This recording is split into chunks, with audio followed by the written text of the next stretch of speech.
ವ್ಯಾಸರಾಜ ವಿಶುದ್ಧವಾಣಿ ವಿಶಿಷ್ಟ ವಿಷ್ಣು ವಿಶೇಷ ಶಂಕರ ವಾಯು ಜಲ ಗಗನ ಅನಲ ಅಣು ಓಂಕಾರ ಬ್ರಹ್ಮಾಂಡ ಆದಿಮಧ್ಯ ಅಂತದ ವ್ಯಾಪ್ತಕ್ಕೆ ಸಚ್ಚಿತ್ ಆನಂದ ಆತ್ಮಜ್ಞಾನಕ್ಕೆ ರೂಪುನೂರರ ಶುದ್ಧ ಚೈತನ್ಯಕ್ಕೆ ನಮೋ ನಮಃ.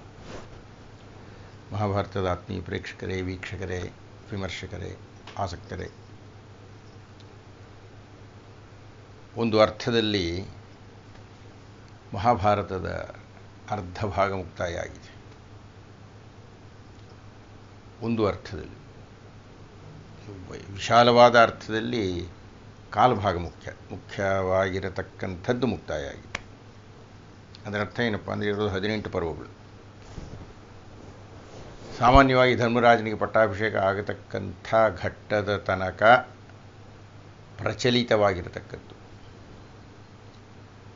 ಸಾಮಾನ್ಯ ಮಹಾಭಾರತ ಅಂದರೆ ನಾವು ಅದು ಹರಿಕಥೆಯಲ್ಲಾಗಲಿ, ಚಲನಚಿತ್ರದಲ್ಲಾಗಲಿ, ಪುರಾಣದಲ್ಲಾಗಲಿ, ಓದೋದ್ರಲ್ಲಾಗಲಿ ಧರ್ಮರಾಯನ ಪಟ್ಟಾಭಿಷೇಕಕ್ಕೆ ನಿಲ್ಲಿಸ್ತೀವಿ.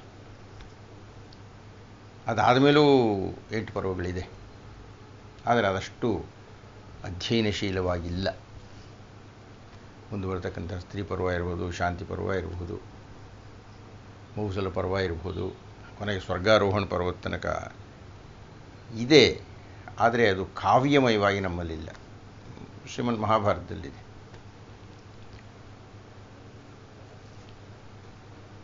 ಕನ್ನಡದಲ್ಲಿ ವಿಶೇಷವಾಗಿ ಕಾವ್ಯ ಅಂತ ಕರೆಸಿಕೊಳ್ತಕ್ಕಂಥದ್ದು ಕುಮಾರವ್ಯಾಸ ಭಾರತವಾದ್ದರಿಂದ ಅದು 10 ಪರ್ವಗಳಿಗೆ ಮುಕ್ತಾಯ ಆಗುತ್ತೆ. ಮುಂದುವರಿದ ಭಾಗವಾಗಿ ಆಶ್ವಮೇಧಿಕ ಪರ್ವವನ್ನು ಲಕ್ಷ್ಮೀಶ ಅತ್ಯಂತ ರಮಣೀಯವಾಗಿ ವಿರಚನೆ ಮಾಡಿರೋದರಿಂದ ಕನ್ನಡಿಗರಿಗೆ ಅದೊಂದು ಆಸ್ತಿಯೂ ಸಿಕ್ಕಿದೆ. ಹೀಗಾಗಿ ಇನ್ನು 5 ಪರ್ವಗಳು ಮತ್ತು 1 ಪರ್ವ, ಒಟ್ಟು 6 ಪರ್ವಗಳು ನಮ್ಮ ಗಮನದಲ್ಲಿರ್ತಕ್ಕಂಥದ್ದು. ಮಹಾಭಾರತವನ್ನು ಕಥನಾತ್ಮಕವಾಗಿ ಮುಗಿಸೋ ಕಾರಣದಿಂದ ಒಂದು 3-4 ಸಂಚಿಕೆಗಳಲ್ಲಿ ಉಳಿದ ಭಾಗಗಳನ್ನೆಲ್ಲ ತೊಗೊಂಡು ಮಾತಾಡಬಹುದು. ಹೇಗೂ ಕುಮಾರವ್ಯಾಸ ಭಾರತವನ್ನೇ ಹೆಚ್ಚು ಗಮನ ಇಟ್ಟುಕೊಳ್ಳೋದ್ರಿಂದ ವರ್ಣನೆಗೆ, ಸಾಹಿತ್ಯಕ್ಕೆ, ಕನ್ನಡ ಪ್ರೀತಿಗೆ ಇನ್ನು 5 ಪರ್ವಗಳಿದೆ. ಇಲ್ಲಿಯ ತನಕ 5 ಪರ್ವಗಳು ಮುಗಿದಿದೆ. ಆದಿಪರ್ವ, ಸಭಾಪರ್ವ, ವನಪರ್ವ ಹಾಗೂ ವಿರಾಟ ಪರ್ವ ಅಂದರೆ ಅಜ್ಞಾತವಾಸದ್ದು, ಮತ್ತು ಈಗ ತಾನೇ ಮುಕ್ತಾಯ ಆಗಿರತಕ್ಕಂಥ ಉದ್ಯೋಗ ಪರ್ವ. ಈ 5 ಸೇರಿ ಆದಿಪಂಚಕ ಅಂತ ಕರೀತಾರೆ.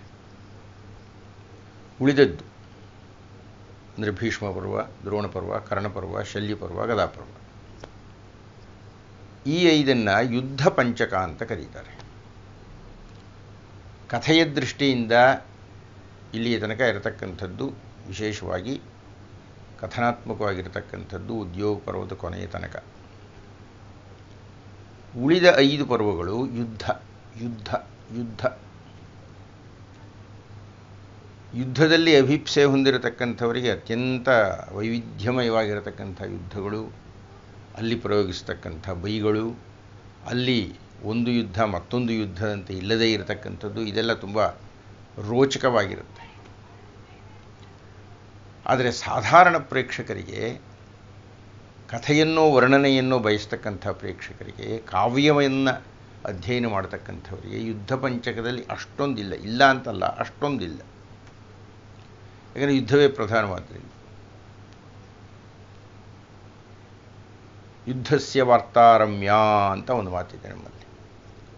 ಯುದ್ಧ ಹಾಗಾಯಿತು ಹೀಗಾಯಿತು ಅಂತ ಕೇಳುವುದರೊಳಗೆ ಒಂಥರ ರಮಣೀಯತೆ ಇದೆ. ಆದರೆ ಕಾವ್ಯ ಅಷ್ಟಿಲ್ಲ ಅದರಲ್ಲಿ. ಈ ಎಲ್ಲದರ ಹಿನ್ನೆಲೆಯಲ್ಲಿ ನಾವು ಹಿಂದಿನ ಉಪನ್ಯಾಸವನ್ನು ಉದ್ಯೋಗ ಪರ್ವದ ಕೊನೆಯ ಭಾಗದಲ್ಲಿ ಕುಂತಿ ಬಂದು ಕರ್ಣನನ್ನು ಪಥಭ್ರಷ್ಟನನ್ನಾಗಿ ಮಾಡುವ ತನಕ ನಾವು ಅಧ್ಯಯನ ಮಾಡಿದ್ದೇವೆ. ಇದೀಗ ಇಂದಿನ ಉಪನ್ಯಾಸವನ್ನು ಆರಂಭ ಮಾಡೋಣವೇ? ನಾರಾಯಣಂ ನಮಸ್ಕೃತ್ಯ ನರಂಚೈವ ನರೋತ್ತಮಂ ವ್ಯಾಸಂ ವಾಗ್ದೇವೀಂಚೈವ ತತೋ ಜಯಮುದೀರಯೇತ್. ಯುದ್ಧ ಪಂಚಕದ ಪ್ರಥಮ ಪರ್ವ, 6ನೆಯ ಪರ್ವ ಒಟ್ಟು ಲೆಕ್ಕಾಚಾರದಲ್ಲಿ ಭೀಷ್ಮ ಪರ್ವ. ಭೀಷ್ಮ ಪರ್ವ ತುಂಬ ಗಂಭೀರವಾಗಿರತಕ್ಕಂಥದ್ದು, ತುಂಬ ಧಾರ್ಮಿಕವಾಗಿರತಕ್ಕಂಥದ್ದು, ತುಂಬ ಪೌರುಷಯುಕ್ತವಾಗಿರತಕ್ಕಂಥದ್ದು, ತುಂಬ ಚಿಂತನಾರ್ಹವಾಗಿರತಕ್ಕಂಥದ್ದು ಈ ಪರ್ವ. ಇದರ ಮುಂದೆ ಬರತಕ್ಕಂಥ ದ್ರೋಣ ಪರ್ವಕ್ಕೂ ಇದಕ್ಕೂ ಪ್ರಧಾನವಾದ ವ್ಯತ್ಯಾಸ ಏನು ಅಂದರೆ, ಭಾಗವತ ಮಸ್ತಕ ಶಿರೋಮಣಿಯಾಗಿರತಕ್ಕಂತಹ ಭೀಷ್ಮಾಚಾರ್ಯರು ಸೇನಾಧಿಪತಿಗಳಾಗಿರತಕ್ಕಂಥ ಪರ್ವ ಇದು. ದಯವಿಟ್ಟು ಗಮನಿಸಿ, ಇಡೀ ಮಹಾಭಾರತ ಯುದ್ಧ ನಡೀತಕ್ಕಂಥದ್ದು 18 ದಿವಸ. ಆ 18 ದಿವಸಗಳಲ್ಲಿ 10 ದಿವಸಗಳು ಯುದ್ಧ ಮಾಡತಕ್ಕಂಥವರು ಭೀಷ್ಮಾಚಾರ್ಯರು. ಉಳಿದವರೆಲ್ಲ ಸೇರಿ 8 ದಿವಸ. ಬರೀ ಸಂಖ್ಯೆಯಷ್ಟೇ ಹೇಳುತ್ತೆ ಭೀಷ್ಮಾಚಾರ್ಯರ ರಣಶಕ್ತಿಯನ್ನು, ರಣ ಕುತೂಹಲವನ್ನು, ರಣ ಪರಾಕ್ರಮವನ್ನು. ಬಹುಶಃ ಭೀಷ್ಮಾಚಾರ್ಯರು ಇಚ್ಛಾಮರಣಿಯಾಗಿ ಸ್ವಇಚ್ಛೆಯಿಂದ ಏನಾದರೂ ಸಾವನ್ನು ಬಯಸದೇ ಇದ್ದಿದ್ದರೆ, ಅದಕ್ಕಿಂತ ಸ್ಪಷ್ಟವಾಗಿ ಹೇಳಬೇಕಾಗಿದ್ದರೆ ಸ್ವಇಚ್ಛೆಯಿಂದ ಶಸ್ತ್ರತ್ಯಾಗವನ್ನು ಮಾಡದೇ ಇದ್ದಿದ್ದರೆ ಪಾಂಡವರು ಗೆಲ್ತನೂ ಇರಲಿಲ್ಲ, ಜಯನೂ ಸಿಗ್ತಾ ಇರಲಿಲ್ಲ. ಆಗಿನ ಚಿತ್ರಣವೇ ಬೇರೆ ಆಗ್ಬಿಡ್ತಾ ಇತ್ತು. ಹೀಗಾಗಿ ಈ ಯುದ್ಧದ 18 ದಿವಸಗಳ ಯುದ್ಧದ ನಿರ್ಣಯವಾಗಿದ್ದು ಕೇವಲ ಭೀಷ್ಮಾಚಾರ್ಯರ ನಿರ್ಣಯದಿಂದ. ಅಂತಹ ಮಹಾಶಕ್ತ, ಅಂತಹ ಮಹಾಪರಾಕ್ರಮಿ. ಆದರೆ ಅಷ್ಟೇ ಧಾರ್ಮಿಕ, ಅಷ್ಟೇ ಮೃದು, ಅಷ್ಟೇ ಗೊಂದಲದಲ್ಲಿ, ದ್ವಂದ್ವದಲ್ಲಿ ಬಿದ್ದು ಬಿಟ್ಟು ನ್ಯಾಯದ ಸಂಪೂರ್ಣ ಪಕ್ಷಪಾತಿಯಾಗಿ ನಿರ್ಣಯವನ್ನು ತೆಗೆದುಕೊಳ್ಳದೇ ಇದ್ದದ್ದು. ಬರೀ ಬಾಯಿನಲ್ಲಿ ಮತ್ತು ಸಂದರ್ಭ ಬಂದಾಗೆಲ್ಲ ಪಾಂಡವ್ರದ್ದು ಸರಿ, ಪಾಂಡವ್ರದ್ದು ಸರಿ, ಪಾಂಡವ್ರದ್ದು ಅಯ್ಯೋ ಪಾಪ ಅನಿಸುತ್ತೆ, ಅವರು ನ್ಯಾಯವಾಗಿದ್ದಾರೆ, ಅವರು ಧಾರ್ಮಿಕರಾಗಿದ್ದಾರೆ, ಅವರಿಗೆ ಅರ್ಧ ಭಾಗವನ್ನು ಕೊಡಬೇಕು, ಪಗಡೆಯ ಆಟದಲ್ಲಿ ಸೋತಿದ್ದಂಥದ್ದನ್ನೆಲ್ಲ ವಾಪಸ್ ಕೊಡಬೇಕು ಅಂತ ಬರೀ ಹೇಳಿದರೆ ಸಾಲದು. ಹಾಗೆ ಹೇಳಿ ಪಾಂಡವ ಪಕ್ಷಪಾತಿಯಾಗಿ ಮಾತನಾಡಿಬಿಟ್ಟು ಯುದ್ಧದ ಸಂದರ್ಭ ಬಂದಾಗ ಪಾಂಡವರಿಗೆ ವಿರುದ್ಧವಾಗಿ ಯುದ್ಧಕ್ಕೆ ನಿಲ್ಲುವುದು ಅಂದರೆ ಅರ್ಥ ಏನು? ಭೀಷ್ಮಾಚಾರ್ಯರಲ್ಲಿ ಇರತಕ್ಕಂತಹ ದ್ವಿದಳ ಚಿಂತನೆ ಇದು. ಅವರು ಬಹಳ ದೊಡ್ಡ ವ್ಯಕ್ತಿ, ಬಹಳ ದೊಡ್ಡ ವ್ಯಕ್ತಿ. ಆಗಲೇ ಹೇಳಿದಾಗೆ ಭಾಗವತ ಮಸ್ತಕ ಶಿರೋಮಣಿಯವರು ಬಹಳ ವೃದ್ಧ ಜೀವ. ಪಾಪ ತನ್ನ ಕಣ್ಣು ಮುಂದೆಯೇ ತನಗಿನ್ನ ಚಿಕ್ಕವರೆಲ್ಲ ರಾಜ್ಯ ಆಳಿದರೂ ಅದನ್ನು ಸಹಿಸಿಕೊಂಡು ಅವರು ಹೇಳಿದಂತೆ ಕೇಳಿಕೊಂಡು ಇದ್ದಂಥ ಒಬ್ಬ ಮುದಿ ಪ್ರಾಣಿ. ಅವ್ರಿಗೇನೂ ಆಗಬೇಕಾಗಿರಲಿಲ್ಲರಿ.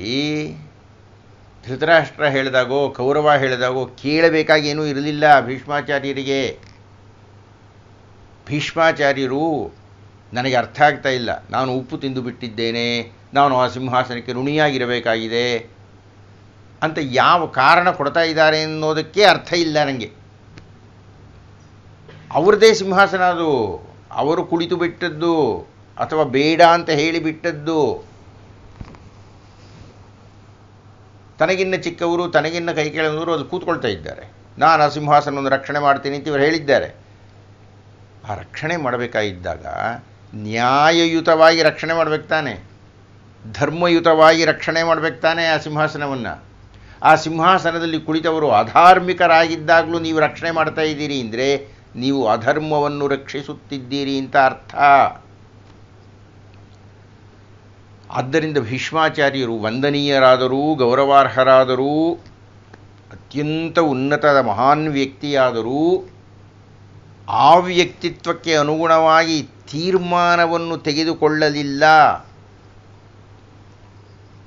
ಪಾಂಡವರದ್ದು ಧರ್ಮ ಇದೆ ಅಂತ ಹೇಳಿದ ಮೇಲೆ ಅವರ ವಿರುದ್ಧ ಹೇಗೆ ಯುದ್ಧ ಮಾಡ್ತಾರೆ ಇವರು? ಆ ಸಿಂಹಾಸನವನ್ನು ರಕ್ಷಣೆ ಮಾಡ್ತೀನಿ ಅಂತ ಹೇಳ್ತಾ ಇದ್ದ ಕ್ಷಣಕ್ಕೇನೆ ಆ ಸಿಂಹಾಸನದಲ್ಲಿ ಅನ್ಯಾಯ ನಡೀತಾ ಇದ್ರೆ ಅದನ್ನು ಯಾಕೆ ರಕ್ಷಿಸಬೇಕು ಇವರು? ಅಂದಮೇಲೆ ಅದು ಎರಡೂ ಆಯ್ತಲ್ಲ. ಈ ಪಾಂಡವರನ್ನು ಹೊಗಳೋದು, ಪಾಂಡವರನ್ನು ಒಪ್ಪಿಕೊಳ್ಳೋದು, ಪಾಂಡವರನ್ನು ಧಾರ್ಮಿಕರಾಗಿದ್ದಾರೆ ಅಂತ ಹೇಳೋದು, ಮತ್ತು ಅಧಾರ್ಮಿಕರಾಗಿರ್ತಕ್ಕಂಥ ಕೌರವರ ಪರವಾಗಿ ಯುದ್ಧ ಮಾಡ್ತಕ್ಕಂಥದ್ದು. ಇದು ಎರಡು ತುಂಬ ದ್ವಂದ್ವ. ಹೀಗಾಗಿ ಭೀಷ್ಮಾಚಾರ್ಯರಂತಹ ಭೀಷ್ಮಾಚಾರ್ಯರು ಮಹಾತ್ಯಾಗ ಶಿರೋಮಣಿಗಳು, ಅಂತಹವರು ಈ ರೀತಿಯ ದ್ವಂದ್ವ ನೀತಿಯನ್ನು ಅನುಸರಿಸಿದ್ದರಿಂದ ಒಂದನೆಯದಾಗಿ ಅದು ಧರ್ಮಯುದ್ಧವಾಗದೆ ಅಧರ್ಮಯುದ್ಧವಾಯಿತು. ಎರಡನೆಯದಾಗಿ ಅಧಾರ್ಮಿಕರನ್ನು ಬೆಂಬಲಿಸಿದರು. ಮೂರನೆಯದಾಗಿ ನಾನು ಯುದ್ಧ ಮಾಡಲ್ಲಪ್ಪ ಅಂತ ಶಸ್ತ್ರಗಳನ್ನು ಬಿಟ್ಟರು. ಈ ಮೂರೂ ಮಾನ್ಯವಲ್ಲ. ಹೇಗೂ ಇರಲಿ, ಅಂತೂ ಈ ಯುದ್ಧ ಪಂಚಕದಲ್ಲಿ ಈಗಾಗಲೇ ಹೇಳಿದಾಗೆ ಅತ್ಯಂತ ಹೆಚ್ಚು ಕಾಲದ ಯುದ್ಧ ಮಾಡಿದ್ದು ಭೀಷ್ಮಾಚಾರ್ಯರು. ಅವರ ಮುಂದೆ ಯಾರೂ ನಿಂತುಕೊಳ್ಳೋಕ್ಕಾಗ್ತಾ ಇರಲಿಲ್ಲ. ಇಂತಹ ಭೀಷ್ಮ ಪರ್ವವನ್ನು ನಾವು ಈಗ ಆರಂಭ ಮಾಡ್ತಾ ಇದ್ದೇವೆ. ಈ ಭೀಷ್ಮ ಪರ್ವದಲ್ಲಿ ಪ್ರಧಾನವಾದ 3 ಭಾಗಗಳಿದೆ. ಒಂದನೆಯ ಭಾಗ ಲೋಕೋತ್ತರವಾಗಿರತಕ್ಕ, ಇಡೀ ಪ್ರಪಂಚ ಪ್ರಸಿದ್ಧವಾಗಿರತಕ್ಕಂಥ, ಇಡೀ ತಾತ್ವಿಕ ಕ್ಷೇತ್ರದ ಚಕ್ರವರ್ತಿಯಾಗಿರತಕ್ಕ ಭಗವದ್ಗೀತೆಯ ಉಪದೇಶ. ಎರಡನೆಯ ಭಾಗ ಸಾಮಾನ್ಯವಾಗಿ ಮಹಾಭಾರತದ ಪ್ರತಿಜ್ಞೆಗಳ ಬಗ್ಗೆ ಜನರಲ್ಲಿ ಒಂದು ಮಾತಿದೆ. ಇಬ್ಬರ ಪ್ರತಿಜ್ಞೆಗಳ ಬಗ್ಗೆ ಚರ್ಚೆ ಮಾಡ್ತಾರೆ. ಒಂದು ಕೃಷ್ಣ ಪ್ರತಿಜ್ಞೆ, ಇನ್ನೊಂದು ಭೀಷ್ಮ ಪ್ರತಿಜ್ಞೆ ಅಂತ. ಕೃಷ್ಣ ಪ್ರತಿಜ್ಞೆ ಮಾಡಿದ ಏನಂತ? ನಾನು ಶಸ್ತ್ರವನ್ನು ಧರಿಸುವುದಿಲ್ಲ ಯುದ್ಧದಲ್ಲಿ ಅಂತ. ಭೀಷ್ಮಾಚಾರ್ಯರು ಪ್ರತಿಜ್ಞೆ ಮಾಡಿದರು, ಯುದ್ಧವನ್ನು ಧರಿಸುವುದಿಲ್ಲ ಅಂತ ಹೇಳಿರತಕ್ಕಂತಹ ಕೃಷ್ಣನ ಕೈನಲ್ಲಿ ಚಕ್ರವನ್ನು ಹಿಡಿಸುತ್ತೇನೆ ಅಂತ. ಈ ಎರಡು ಪ್ರತಿಜ್ಞೆಗಳಲ್ಲಿ ಗೆದ್ದದ್ದು ಯಾರದು? ದೈವದ್ದೋ ಭಕ್ತನದೋ? ಕೃಷ್ಣನದೋ ಭೀಷ್ಮಾಚಾರ್ಯರದು? ಆ ಒಂದು ಅತ್ಯಂತ ಕುತೂಹಲಕರವಾಗಿರತಕ್ಕಂತಹ ಘಟ್ಟ ಭೀಷ್ಮ ಪ್ರಕರಣದಲ್ಲಿ ನಡೀತಕ್ಕಂಥ ಎರಡನೇ ಭಾಗ. ಮೂರನೆಯದು ಅತ್ಯಂತ ಕರುಣಾಜನಕವಾಗಿರತಕ್ಕಂಥ ಅಂತಿಮ ಭಾಗ. ಯಾವಾಗ ಪಾಂಡವರಿಗೆ, ವಿಶೇಷವಾಗಿ ಧರ್ಮರಾಯನಿಗೆ, ಭೀಷ್ಮಾಚಾರ್ಯರನ್ನು ಸೋಲಿಸಲಿಕ್ಕೆ ನಮಗೆ ಆಗೋದಿಲ್ಲ ಅಂತ ಮನವರಿಕೆಯಾಗುತ್ತೋ ಆಗ ಎಂಥ ಕೆಟ್ಟ ಮನಸ್ಸಿನಿಂದ ಮತ್ತೆ ಎಂಥ ಅಧಾರ್ಮಿಕವಾದ ನಡೆಯಿಂದ ನೀವು ಕ್ಷಾತ್ರದ ಕಾರಣ ಕೊಡಿ, ಯುದ್ಧವೇ ಆಗಪ್ಪ ಅಂತಂತ ಹೇಳಿ ಗೆಲ್ಲಬೇಕು ಅನ್ನತಕ್ಕಂಥ ಕಾರಣದಿಂದ ಈ ಯಾವುದೇ ಕಾರಣವನ್ನು ಕೊಡಿ, ತಮ್ಮ ತಾತನ ಹತ್ತಿರಕ್ಕೆ ಹೋಗಿ ನಿನ್ನನ್ನು ಸಾಯಿಸುವುದು ಹೇಗೆ ಅಂತ ಕೇಳತಕ್ಕಂಥ ಒಂದು ಕಾಠಿಣ್ಯ ಇದೆಯಲ್ಲ, ಕ್ರೌರ್ಯ ಇದೆಯಲ್ಲ, ನಿರ್ಮಮತೆ ಇದೆಯಲ್ಲ. ಪಾಪ ಮುದುಕನ್ನು ಹೋಗಿ ನಿಮ್ಮನ್ನು ಸಾಯಿಸೋದು ಹೇಗೆ ಅಂತ ಕೇಳಿಬಿಡ್ತಾರಲ್ಲ, ಪರೋಕ್ಷವಾಗಿ ಪ್ರತ್ಯಕ್ಷವಾಗಿ ಅದೆಲ್ಲ ಭಾಷೆ ಇರಲಿ, ಅಂತೂ ಅದೇ ಅದರ ಅರ್ಥ. ನೀನಿರೋ ತನಕ ನಾವು ಗೆಲ್ಲೋಕ್ಕಾಗಲ್ಲ, ಏನು ಮಾಡೋಣ? ಹೀಗೆಲ್ಲ ಕೇಳಿ ಆ ಭೀಷ್ಮಾಚಾರ್ಯರನ್ನು ತಮ್ಮ ಸಾವನ್ನು ಹೇಗೆ ಮಾಡಬೇಕು ಅಂತ ಅವರ ಬಾಯಿನಲ್ಲೇ ಹೇಳಿಸ್ತಾರದು. ಹೇಳಿಸಿದ ಇವರ ನೈಚ್ಯಾನುಸಂಧಾನ, ಆದರೆ ಹಾಗೆ ಹೇಳಿದಂಥ ಮಹಾತ್ಮನ ಮಾನಸಿಕ ಸ್ಥಿತಿ, ಇದು ಮೂರನೇ ಭಾಗ. ಹೀಗಾಗಿ ನಾವು ಭೀಷ್ಮ ಪರ್ವದಲ್ಲಿ ಒಂದು ಭಗವದ್ಗೀತೆ, ಎರಡನೆಯದು ಭೀಷ್ಮ ಪ್ರತಿಜ್ಞೆ, ಮೂರನೆಯದು ಭೀಷ್ಮರ ಅವಸಾನ. 3 ಭಾಗಗಳನ್ನು ನೋಡಲಿದ್ದೇವೆ. ಹಾಗೆ ನೋಡಿದರೆ ಕಥನಾತ್ಮಕವಾಗಿ ಭೀಷ್ಮ ಪರ್ವ ಹೆಚ್ಚು ವಿಸ್ತಾರವಿಲ್ಲ. 18 ಪರ್ವಗಳು ಹೋಲಿಸಿದರೆ ಯುದ್ಧ ಪಂಚಕ ಬಹಳ ದೊಡ್ಡದೇ, ಆದರೆ ಅದರಲ್ಲಿ ಭೀಷ್ಮ ಪರ್ವ ಅಷ್ಟು ದೊಡ್ಡದಾಗಿ ಏನೂ ಇಲ್ಲ. ಇದೆ, ದ್ರೋಣ ಪರ್ವಕ್ಕೆ ಹೋಲಿಸಿದರೆ ಅಷ್ಟು ದೊಡ್ಡದಿಲ್ಲ. ದ್ರೋಣ ಪರ್ವದಲ್ಲಿ ಬರತಕ್ಕಂಥ ಕಥೆಗಳ ತಿರುವುಗಳು, ಹೊಳಪುಗಳು ಅದು ಕ್ಷಾತ್ರಕ್ಕೆ ತುಂಬ ಪ್ರಿಯವಾಗುತ್ತೆ. ಹೇಗೂ ನಾವು ನಮ್ಮ ಭೀಷ್ಮ ಪರ್ವದ ದರ್ಶನವನ್ನು ಮಾಡುವ ಪ್ರಾರಂಭದಲ್ಲಿ ಭಗವದ್ಗೀತೆಯ ಸ್ಥೂಲ ದರ್ಶನವೊಂದನ್ನು ಮಾಡಬೇಕು. ಅದರ ಬಗ್ಗೆ ಒಂದೆರಡು ಮಾತು ಹೇಳಬೇಕಾಗಿದೆ. ಅದೇನು ಅಂದರೆ, ಭಗವದ್ಗೀತೆಯನ್ನು ಚಿಂತನೆ ಮಾಡುವುದು ಬಹಳ ವಿಸ್ತಾರವಾಗಿ. ಆ ಭಗವದ್ಗೀತಾ ದರ್ಶನವನ್ನು ನಾನು ದೂರದರ್ಶನದಲ್ಲಿ ಭಗವದ್ಗೀತೆಯನ್ನು ಕುರಿತು ಚಿಂತನೆ ಮಾಡಿದಾಗ ಹತ್ತಿರ 234 ಗಂಟೆಗಳು ನಾನು ಮಾತನಾಡಿದ್ದೆ.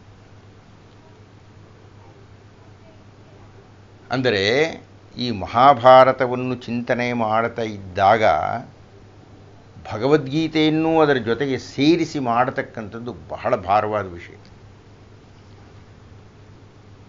ಹೀಗಾಗಿ ಈಗ ನಾನು ಭಗವದ್ಗೀತೆಯನ್ನು ದರ್ಶನ ಮಾಡಲಿಕ್ಕೆ ಹೋಗ್ತಾ ಇಲ್ಲ. ಹಾಗಂತ ಭಗವದ್ಗೀತೆಯನ್ನು ಮಾತನಾಡದೆಯೇ ಹೋಗತಕ್ಕಂಥದ್ದು ಕಾವ್ಯಕ್ಕೆ ಮಾಡಿದ ಅಪಚಾರ ಆಗಿಬಿಡುತ್ತೆ. ಭಗವದ್ಗೀತೆಯೇ ಇಲ್ಲದೆ ಇರತಕ್ಕಂಥ ಮಹಾಭಾರತ ಎಂಥದ್ದು. ಅದು ಕಾರಣ ನಾನು ಭಗವದ್ಗೀತೆಯನ್ನು ಅತ್ಯಂತ ಹ್ರಸ್ವವಾಗಿ ಈಗಾಗಲೇ ಹೇಳಿದೆ ನಾನು ನಿಮಗೆ 234 ಗಂಟೆಗಳು ಮಾತಾಡಿದ್ದೆ ಅಂತ. 234 ಗಂಟೆಗಳಲ್ಲದೆ ಇದ್ದರೂ, 23 ಗಂಟೆಗಳಲ್ಲದೆ ಇದ್ದರೂ, 20 ಗಂಟೆಗಳಲ್ಲದೆ ಇದ್ದರೂ, ಒಂದು 5-6 ಗಂಟೆಗಳು ಅಥವಾ ಒಂದು ಅಧ್ಯಾಯಕ್ಕೆ ಒಂದು ಸಂಚಿಕೆಯಂತೆ 18 ಸಂಚಿಕೆಗಳನ್ನು, ಪ್ರತಿಯೊಂದು ಅಧ್ಯಾಯದಲ್ಲಿಯೋ 1 ಅಥವಾ 1.5 ಶ್ಲೋಕವನ್ನು ತಗೊಂಡು, ಪ್ರಧಾನವಾದ್ದನ್ನು ತಗೊಂಡು, ಪ್ರಧಾನ ಅಂತ ಹೇಳಲಿಕ್ಕಾಗಲ್ಲ, ಯಾಕೆಂದರೆ ಎಲ್ಲವೂ ಪ್ರಧಾನವೇ, ಯಾವುದಾದ್ರೂ 1-2 ಶ್ಲೋಕಗಳನ್ನು ತಗೊಂಡು ಒಂದು ಸಂಚಿಕೆಯಲ್ಲಿ ಒಂದು ಅಧ್ಯಾಯದ ಸಾರಾಂಶವನ್ನು ಕುರಿತು ದರ್ಶನ ಮಾಡುವ ಪ್ರಯತ್ನವನ್ನು ಪಡೋಣ. ಆ ಭಗವದ್ಗೀತೆ ಎನ್ನತಕ್ಕಂಥದ್ದು ಕೃಷ್ಣವಾಣಿಯಾದ್ದರಿಂದ, ಕೃಷ್ಣ ಚಿಂತನೆಯಾದ್ದರಿಂದ, ಕೃಷ್ಣ ಮಾರ್ಗದರ್ಶನವಾದ್ದರಿಂದ, ಕೃಷ್ಣನ ಹಾಡಾದ್ದರಿಂದ, ಹೆಸರೇ ಭಗವತ್ ಗೀತೆಯಾದ್ದರಿಂದ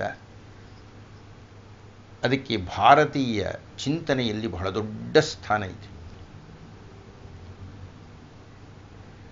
ನಮ್ಮಲ್ಲಿ ತತ್ವಚಿಂತನೆಯನ್ನು ಮಾಡಲಿಕ್ಕೆ ಆಧಾರ ಗ್ರಂಥಗಳಾಗಿ 3 ಇದೆ. ಒಂದು ಬ್ರಹ್ಮಸೂತ್ರಗಳು, 2ನೇದು ಉಪನಿಷತ್ತು, 3ನೇದು ಭಗವದ್ಗೀತೆ. ಹೀಗಾಗಿ ಈ ಭಗವದ್ಗೀತೆಯನ್ನು ಕುರಿತು ದರ್ಶನ ಮಾಡಿದಂತಹ ಅತ್ಯಂತ ಪ್ರಧಾನರಾಗಿರತಕ್ಕಂಥ ಆಚಾರ್ಯ ತ್ರಯರು ತಮ್ಮ ಭಾಷ್ಯಗಳನ್ನು ವಿರಚನೆ ಮಾಡಿದ್ದಾರೆ. ಬರೀ ಅವರಷ್ಟೇ ಅಲ್ಲ, ನಮ್ಮ ಭಾರತದ ಅತ್ಯಂತ ತಾತ್ವಿಕ ಚಿಂತಕರೆಲ್ಲ ಭಗವದ್ಗೀತೆಯ ಬಗ್ಗೆ ಭಾಷ್ಯಗಳನ್ನು ಬರೆದಿದ್ದಾರೆ, ಅನುವಾದಗಳನ್ನು ಮಾಡಿದ್ದಾರೆ. ರಾಜಕೀಯ ವೇತ್ತರುಗಳೆಲ್ಲ ಅದರ ಬಗ್ಗೆ ಚಿಂತನೆ ಹರಿಸಿದ್ದಾರೆ. ಪ್ರಪಂಚದ ವಿಮರ್ಶಕರೆಲ್ಲ ಭಗವದ್ಗೀತೆಯನ್ನು ಕೊಂಡಾಡಿದ್ದಾರೆ. ನಾನು ಅದರದೆಲ್ಲ ವಿವರಣೆಯನ್ನು ಕೊಡಲಿಕ್ಕೆ ಹೋಗ್ತಾ ಇಲ್ಲ.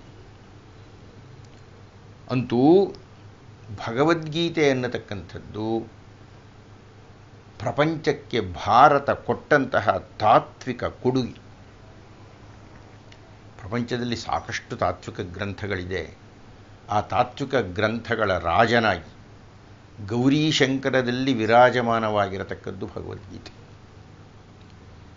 ಹೀಗಾಗಿ ನಾನು ಮುಂದಿನ ಸಂಚಿಕೆಯಿಂದ ಈಗಾಗಲೇ ಹೇಳಿದ ಹಾಗೆ ಭಗವದ್ಗೀತೆಯ ಒಂದೊಂದು ಅಧ್ಯಾಯವನ್ನು ಒಂದೊಂದು ಸಂಚಿಕೆಯಲ್ಲಿ ಅತ್ಯಂತ ಸ್ಥೂಲವಾಗಿ ಅತ್ಯಂತ ಕಡಿಮೆಯಾಗಿ ನಿಮಗೆ ಪರಿಚಯವನ್ನು ಮಾಡಿಸಲಿಕ್ಕೆ ಹೋಗ್ತಾ ಇದ್ದೇನೆ. ಹಾಗೂ ಬರುವ ಸಂಚಿಕೆಯಲ್ಲಿ ಈ ಭಗವದ್ಗೀತೆ ಆರಂಭ ಆಗುವುದಕ್ಕಿಂತ ಮುನ್ನ ಭೀಷ್ಮಾಚಾರ್ಯರು ಸೇನಾಪತಿತ್ವವನ್ನು ಸ್ವೀಕಾರ ಮಾಡಿದಾಗಿನ ಒಂದು ಪುಟ್ಟ ಘಟನೆಯನ್ನು ಹೇಳಿ ಅನಂತರ ಭಗವದ್ಗೀತಾ ದರ್ಶನವನ್ನು ಆರಂಭ ಮಾಡೋಣ ಅಂತ ಹೇಳ್ತಾ ಇಂದಿನ ಉಪನ್ಯಾಸವನ್ನು ಮುಕ್ತಾಯ ಮಾಡ್ತಾ ಇದ್ದೇನೆ. ನಮಸ್ಕಾರ.